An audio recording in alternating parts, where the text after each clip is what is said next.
Filipi 2 ayat 12. Gitu. Terus? Terus kita hubungkan dengan naifnya gereja Katolik yang menerima umat yang melakukan homo masuk dalam gereja, ikut ibadah istilahnya. Terus kemudian dihubungkan dengan Sebentar, ulangi Pak, jangan cepat-cepat Pak. Maksudnya menerima umat Katolik gimana Pak? Dihubungkan dengan umat Katolik. Gereja Katolik kan menerima umat yang homo masuk dalam gereja, begitu maksud saya. Kita menerimanya begitu. Sebentar, stop. Apa yang dimaksud Pak Murji dalam pemikiran Pak Murji apa itu? Gereja Katolik menerima orang homo masuk dalam gereja itu apa? Maksud dalam pemikiran Bapak itu apa? Maksudnya ikut ibadah di gereja itu. Kalau cuma ibadah kenapa nggak boleh Pak?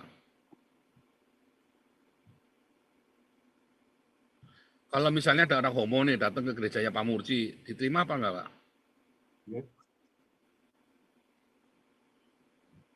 Kalau kasih ya diterima. Harus diterima dong. Iya. Harus diterima. Ya. Masalah dia lahir baru nggak apa, kita nggak bisa menghakimi loh. Oke, siap. Nah, ini contoh ya. Saya kemarin ngomong ya, ini bagus di pertanyaan Pak Murji nih ya. Saya kembangkan ya Pak Murji ya, saya kembangkan pertanyaan ini nih. Kemarin saya ketemu, nanti malam saya ketemu lagi ya sama Hans.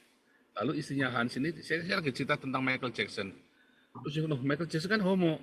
Nah, sekarang Michael Jackson itu pedofil, dia bilang begitu kan. Nah, terus saya bilang sama dia, belum tentu loh, kita nggak tahu. Tapi sudah terbukti, iya sudah terbukti, tapi kita nggak tahu apa yang di dalam sana. Anggap aja dia pedofil.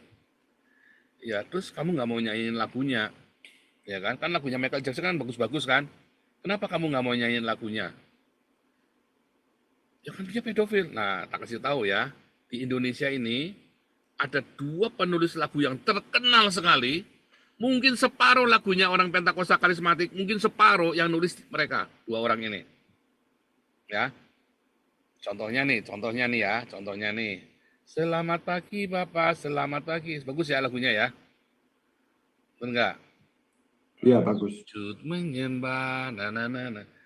Terus ada lagi, kudus, kudus Tuhan. Kalau nggak salah ya, kalau nggak salah, saya lupa ya pokoknya ya. Ada satu lagi yang dia nulisnya, yang ini. Semusim berlalu, ya kan? Namun kau selalu peliharaku. Bagus-bagus kan? Lagunya kan? Nah, itu contoh ya, itu contoh. Nah, tetapi ada 2 orang penulis lagu, ya.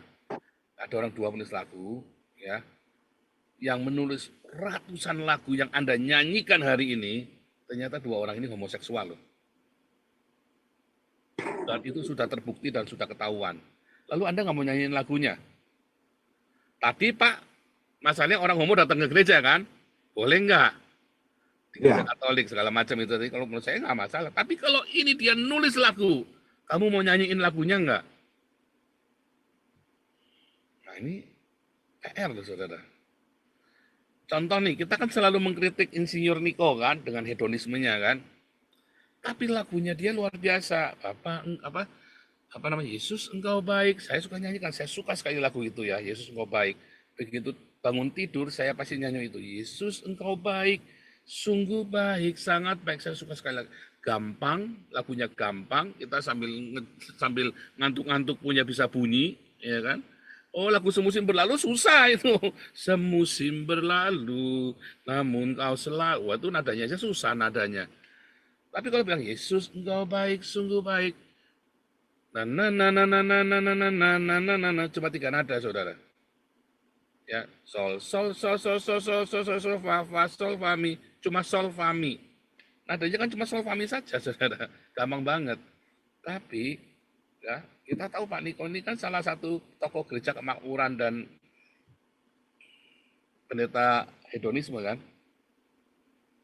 Kita mau pakai nggak lagunya? Nah, itu dia ya. Kalau saya ya, ini saya, kita tetap nyanyikan lagunya. Tapi transfer spirit Pak, enggak lah. Enggak ya.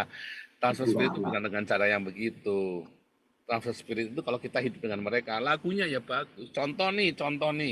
Anda melihat lukisan, oh ini bagus ya. Atau Anda masuk ke dalam gedung, gedungnya itu bagus, megah. Anda suka dengan gedung itu kan? Nggak taunya ya arsiteknya gedung itu penyembah setan misalnya. Masa Anda nggak mau masuk ke gedung itu? Gara-gara arsiteknya adalah penyembah setan. Kan kita nggak tahu itu arsiteknya penyembah setan atau enggak kan? Dari mana kita tahu? Coba gedung BEC itu yang bangun siapa? Mana? Saya yakin dari 280 juta orang Indonesia yang tahu mungkin hanya nggak nyampe 1.000 kali. Bahwa gedung BEC itu siapa arsiteknya? Arsiteknya siapa? Arsiteknya nama orangnya ya, bukan developernya, tapi nama orang yang bikin yang gambar. Dan misalnya ternyata arsiteknya adalah penyembah gereja setan, saudara. Terus gimana tuh? Anda nggak mau masuk ke gedung BEC itu, saudara? Itu kan produknya kan. Nah, sama karya seni, ya karya seni, lagu, lukisan, itu juga sama. Gedung kan juga karya seni, ya kan? Nah, apakah kita harus jadi anti, kita nggak mau masuk ke sana? Ya aneh juga menurut saya. Nah itulah, anak kita terlalu banyak klinik kalau menurut saya. Kalau transfer spirit itu dari mana? Dari pergaulan. Bukan karena kita pakai produknya, kayak ini boykot Israel, wah ini produknya setan, dajjal, ini ya dari saya dulu ya, zaman saya dulu ini produknya gereja setan nih, PNG. Sekarang keluar lagi ya, wah boykot dasar memang ya orang-orang ini ya. Dulu saya ikut-ikutan boykot Unilever itu ya, produk-produknya Unilever, wah, Pantene, Fix, itu gereja setan itu, Protect and Gambler itu ya, apa? Protect and Gambler apa? Protect and Gamble ya, saya lupa. Bukan gambler ya, bukan gambler tapi ya. Kan aneh saudara, itu kamu nggak mau pakai itu sampo Pantene itu. Sampo Pantene itu enak sekali dipakai loh saudara ya, buat saya ya, cocok sekali rambut saya pakai Pantene itu. Misalnya Fix itu, wah saya jadi ketakutan ya, udah nggak pernah beli Fix lagi sejak itu. Belinya apa itu, belinya Tiger tuh, balsam Tiger, udah nggak pernah beli Fix lagi. Kalau itu bisa setan.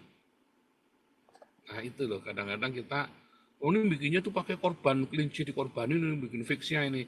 Nah itu sampai ke sana, tuh klinik-klinik itu bahaya tuh. Itu namanya Kristen yang kadrun, nggak memakai nalar. Yang seperti itu saudara ya.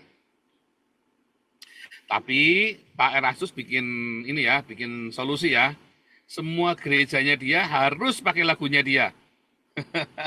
Semua cabang-cabangnya. Mungkin itu solusi yang baik itu ya.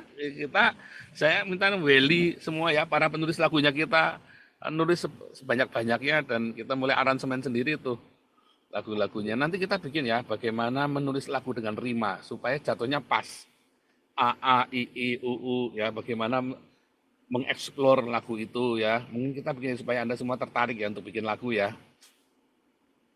Kapan-kapan kita bikin satu kelas ya, yuk menulis lagu yuk gitu, bagaimana menyumbang lagu, nulis lagu supaya lagunya itu bisa pas nanti jatuhnya di nadanya ya, waktu nge-rap atau bikin R&B bagus, kita harus bikin seperti itu saudara ya. Terima kasih pertanyaan Pak Mursi.